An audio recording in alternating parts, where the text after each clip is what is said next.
discussion. Last lecture, if you remember, last questionnaire discussion, we have completed 2 questions from capital budgeting.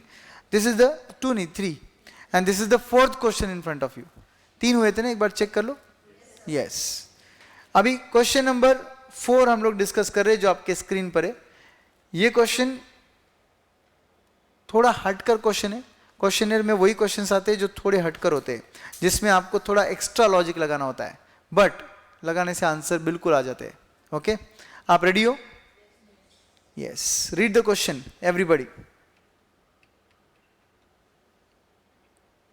Cello Limited is considering buying a new machine which would be having useful life, economic life of 5 years. A cost of rupees 1,25,000 and a scrap value of 30,000, with 80% of the cost being payable at the start of the project and 20% at the end of first year. मतलब project का initial cash outflow पूरा एक साथ नहीं जा रहा है, 80-20 में जा रहा है. Okay. By the way, start of the project मतलब year 0 and end of year 1 मतलब एंड ऑफ ईयर 1 ही लेना है. सेकेंड ईयर में मत ले जाना उसको, क्योंकि गिवन फैक्टर्स जो होते हैं वो ईयर के एंड के होते हैं. Okay. Now they are saying scrap value भी मिलेगा आपको 30,000 का एंड ऑफ द प्रोजेक्ट पे. कौन से साल में मिलेगा? 5th ईयर में. ऊपर दिया ना, number of years life is 5 years. The machine would produce 50,000 units per annum with an estimated selling price of rupees 3 per unit. तो आपको सेल्स पता है. Direct cost would be 1.5 rupees per unit. तो अगर मैं सेलिंग प्राइस में से direct cost less कर दूं तो मुझे सीधा सीधा कॉन्ट्रीब्यूशन मिल जाएगा मेरा, बराबर है. उसको मैं directly multiply by number of units करूंगा तो मेरे स्टेप्स बच जाएंगे सॉल्व करने के लिए. ऐसा क्वेश्चन अपन ने सॉल्व किया था बैच में. यस.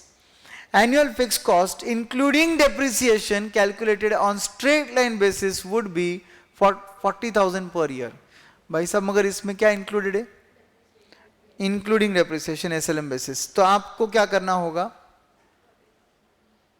40,000 में से एनुअल डेप्रिसिएशन माइनस करना होगा. एनुअल डेप्रिसिएशन कितना रहेगा? 1,25,000 का मशीन है, स्क्रैप वैल्यू 30,000 है, माइनस करो, डिवाइडेड बाय 5 कर दो. 19,000 40,000 में से माइनस करो 21,000. 19,000 आता है क्या? चेक करो एक बार. पक्का? 1,25,000 minus 30,000 divided by 5 years. Okay. In the first year and second year, special cells promotion expenditure not included in the above cost would be incurred amounting to 10,000 and 15,000 respectively. तो ऊपर के एक्सपेंसेस में included नहीं है, अलग से आप payment करोगे इसका. कौन से ईयर्स में? First and second year. तो फर्स्ट एंड सेकेंड ईयर में 10,000 एंड 15,000 आपका आउटफ्लो होगा. Calculate NPV, cost of capital 10%. कितना सिंपल सा क्वेश्चन है. यस और नो? कंट्रीब्यूशन आपका इनफ्लो होगा, फिक्स कॉस्ट आपका आउटफ्लो होगा, नेट अमाउंट आएगा.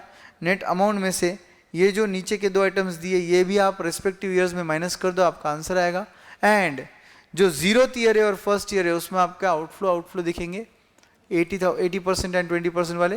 एंड 5th ईयर में आपका टर्मिनल वैल्यू दिखेगा 30,000 का. टैक्सेशन नहीं लेंगे क्या सर? नहीं लेंगे. क्यों नहीं लेंगे? नहीं, टैक्सेशन का रेट ही नहीं दिया है ना, तो डेप्रिसिएशन भी कंसिडर करने की जरूरत नहीं है. फिर अपन ने कुछ तो किया था डेप्रिसिएशन के साथ, वो इंक्लूडेड था इसलिए अपन ने एक्सक्लूड कर दिया उसको. समझे?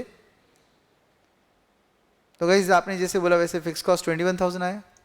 कंट्रीब्यूशन सब जगह 62,500 आता है क्या? चेक कर लो कैसे आया contribution. Selling price 3 rupees minus 1.75 का वेरिएबल कॉस्ट, तो 1.25 इंटू 50,000, 62,500 आ गया कंट्रीब्यूशन. ये देखो 0 ईयर और 1 ईयर में आउटफ्लो, ये 5th ईयर में इनफ्लो, ये 1 और 2 ईयर में आउटफ्लो, ये फाइनल कैश फ्लो आपका रेडी हो गया है. ये कैश फ्लो के साथ डिस्काउंटिंग करके एनपीवी आ गया. एनपीवी पॉजिटिव है. क्या बोलेंगे आप लोग? प्रोजेक्ट को एक्सेप्ट करना चाहिए. करेक्ट है कि नहीं? पर्पस क्लियर हो रहा है कि आपने क्वेश्चन डिस्कशन का पर्पस ये है कि क्वेश्चन पढ़ने के बाद ओरिएंटेशन आना चाहिए कौन सी चीज कहां जा रही है.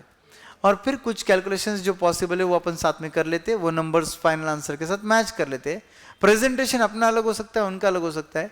जैसे अपन टर्मिनल कभी भी अलग दिखाते हैं, वो लोग बीच में दिखाएंगे, it's fine. As far as you are applying fifth year का factor, they are applying fifth year का factor, your answer, their answer will match. Nothing to worry. Okay? Last question for the day. एक ही question और लेंगे, फिर close कर सकते हैं. Okay? ABC Limited is planning to invest in machinery, for which it has to make a choice between two identical machines in terms of capacity, machine X, machine Y. Despite being designed differently, both the machines do the same job. Further, the details regarding both the machines are given below. Machine X, machine Y. Purchase cost of both the machines, एक का 15 lakh, एक का 10 lakhs. Life is 3 years, 5 years. Exam में ये question आया तो underline. And क्या याद रखेंगे? EAV अगर हम NPV यूज कर रहे तो. Okay. Running cost per year 4 lakhs, 6 lakhs. Oh my God, running cost दिया है. Revenue from both the machine is not given, इसका मतलब NPV निगेटिव आने वाला है. लेसर निगेटिव NPV निकालो, डिवाइडेड बाय PVAF करके लेसर निगेटिव EAV निकालो और उसके बेसिस पर सिलेक्शन कर दो. Cost of capital is 9% and 9% के फैक्टर्स तीनों साल के दे रखे आपके पास. बस जब भी PVF लेना है AC का एडिशन कर दो. First year second year for machine Y and 1, 2 and 3 year for machine X. तो आप जब इसका NPV कैलकुलेशन करोगे, मुझे सबसे पहले बताओ कि आपके क्वेश्चन में टैक्स रेट दिया है क्या? नहीं दिया है. तो लाइफ तो और भी सिंपल हो गई. अपने क्वेश्चन जो अपन ने क्लास में सॉल्व किए थे नोट्स में, उसमें तो ये ही सेम क्वेश्चन था और टैक्स भी था. तो अपन ने डेप्रिसिएशन का इंपैक्ट लेकर कंसिडर करके सब किया था. यहां तो कुछ भी नहीं करना है, सीधा इनिशियल आउटफ्लो, इंट्रीम आउटफ्लोस. बराबर है कि नहीं? Any doubt? ये देखिए, purchase cost, life, PV running cost, PVAF निकाला है. ओके. रनिंग कॉस्ट का प्रेजेंट वैल्यू निकाला है और उसको इनिशियल कॉस्ट के साथ ऐड अप करके ये टोटल आउटफ्लो आ गया. ओके. और उसको डिवाइड बाय PVF करके EAV आ गया. जिसका EAV कम दिखा, किसका कम दिख रहा है? X का. तो क्या बोल रहे हैं अपन लोग? X का लेस है, X को सिलेक्ट कर दो. समझ गए क्या? This is very very simple compared to what we have solved, because what we have solved is running cost, add depreciation, total expense, less tax shield, expense after tax shield, ऊपर depreciation add किया था, नीचे less किया, nullify हो गया effect, फिर वो final interim cash flow निकाला था, फिर इनिशियल आउटफ्लो और इंट्रीम आउटफ्लो दोनों के साथ NPV आया था अपना. याद है? तो एग्जाम में केयरफुल रहना चाहिए. टैक्स दिया है नहीं दिया है सब कुछ, इस सब बारे में हमने केयरफुल रहना चाहिए. ओके. एक और क्वेश्चन सॉल्व कर ही लेते. ओके. और 2 मिनट बचे हैं ना अपने पास, तो क्यों ना एक छोटा सा क्वेश्चन दिख रहा था तो सॉल्व कर लेते हैं. Promise last question. Okay. Navjivani hospital is considering to purchase a new machine for medical projectional radiography which is priced at 2 lakh. Machine price 2 lakh. अपने लिए इतना इंपॉर्टेंट है. Okay, projected life of the machine is 8 years. It has expected salvage value of 1,80,000 at the end of 8th year. The annual operating cost of machine is 22,500. It is expected to generate the revenue of 1,20,000 per annum. मतलब आपको revenue भी दिया है और expense भी दिया है. Presently, the hospital is outsourcing the radiography work to its neighbor test center and is earning a commission income of 36,000 per year. होता है ना ऐसा हॉस्पिटल में, अपने पास कोई मशीन नहीं है, अपन हॉस्पिटल है, अपन टेस्ट बाजू से करवा लो बोलते हैं और उनके पास जो भी कलेक्शन अपने थ्रू आएगा उसका एक सर्टेन परसेंटेज हॉस्पिटल को मिल जाता है. तो ये फिलहाल ऐसा कर रहे थे. अब ये सोच रहे कि वो मशीन खुद ही ला लेंगे. अगर मशीन खुद ही लाएंगे तो जो इनकम अपने को अदरवाइज मिलता था वो लॉस ऑफ इनकम हो जाएगा.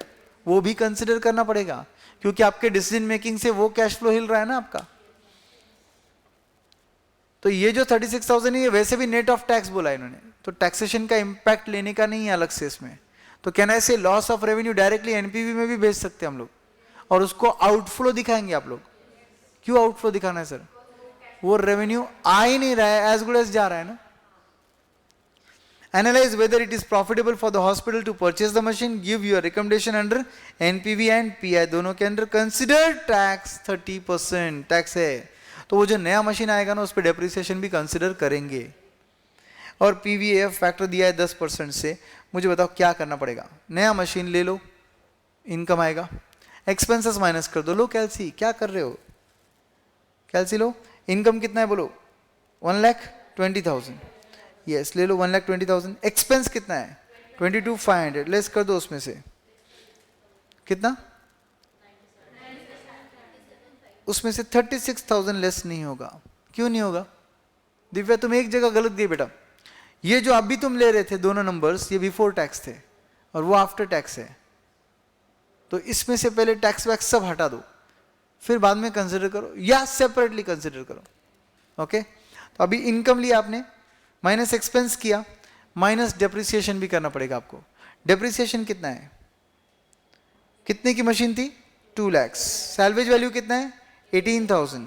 सो 2 लाख माइनस 18 करेंगे तो 1,88,000. 8 नहीं 1,82,000. 1,82,000 डिवाइडेड बाय 8 ईयर्स करो, 22,750 इज योर डेप्रिसिएशन. माइनस करना पड़ेगा डेप्रिसिएशन. तो income minus expense minus depreciation, जो भी नंबर आएगा उस पे टैक्स. टैक्स कितना 30% ले लिया टैक्स. इनकम आफ्टर टैक्स ले लो, इनकम आफ्टर टैक्स लिया, ऐड बैक करो डेप्रिसिएशन. रिवर्सल करना है तो ऐड बैक करेंगे डेप्रिसिएशन. डेप्रिसिएशन ऐड बैक करने के बाद कितना आया 75,075. दिख रहा है आंसर, सबका आंसर मैच हुआ क्या. जो जो आपने कैलकुलेशंस किए सब यहाँ पे हुए. मगर यहाँ पर ना सर वो कमीशन इनकम नहीं लिया सर, क्योंकि नेट ऑफ टैक्सेस था. अगर नेट ऑफ टैक्सेस नहीं होता ना तो मैं उसे एक्सपेंस जैसा ट्रीट कर लेता. समझ गए क्या. और फिर यहीं पर कंसिडर कर लेता. अब मुझे अलग से कंसिडर करना पड़ेगा. 75,075 के बाद आप 36,000 को आउटफ्लो ट्रीट करो तो कितना आ गया 39,075. आया क्या सबका ये आंसर.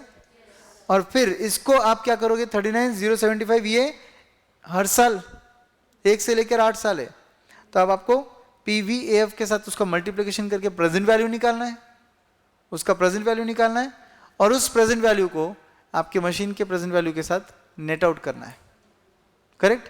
और टर्मिनल वैल्यू भी लेना है 18,000 का. ये सब करने के बाद आपका NPV कुछ ऐसा दिखेगा. इन्होंने क्या किया है 1 से 7 ईयर्स तक ये नंबर लिया जो ऊपर आया था अपना. ओके और फिर 8th ईयर में इन्होंने क्या किया, वो जो हर साल का नंबर है उसमें 18,000 ऐड कर दिया. ओके तो 8th ईयर अलग से दिखाया इन्होंने टर्मिनल वैल्यू के साथ. इंट्रिम टर्मिनल दोनों का एडिशन किया और कुछ नहीं किया. ये देखो इधर बराबर है क्या. तो ये 8th ईयर हो गया और ये 1-7 हो गया. करेक्ट.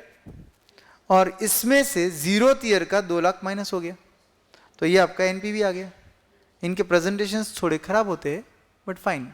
लॉजिक क्लियर है आपको, सब कुछ एकदम अच्छे से. तो आपके ये आंसर्स फाइनल एग्जाम में भी मैच हो सकते हैं. क्या सीखा इस ये क्वेश्चन से अपने, क्या सीखा. कमीशन नेट ऑफ टैक्स दिया था तो एंड में लेने का. डायरेक्ट NPV स्टेटमेंट में भेजा ना तो भी चलेगा. पूरे कैलकुलेशन नॉर्मल करने का और 1-8 और वो जो लॉस ऑफ इनकम था वो भी 1-8 आउटफ्लो दिखाने का. लॉस ऑफ इनकम था वो और 8th ईयर अलग दिखाने का. ये भी आप कर सकते थे. अगर मैं सॉल्व करता इसका सॉल्यूशन तो 1-8 एंड 8 अलग दिखा था. उससे आंसर इजी आता था और कैलकुलेशन बार बार करने की जरूरत कम हो जाती. समझ गए. और क्लैरिटी एकदम अच्छी रहती कि उसको अलग ट्रीट किया अपन ने. Shall we stop here? Finally, yes. Let's stop and let's continue. Tomorrow we are going to end the capital budgeting questionnaire wala part. Tomorrow we are going to end that, and if time permits, we will start with the risk analysis in capital budgeting. Okay, friends. Do take care. See you guys tomorrow. Bye.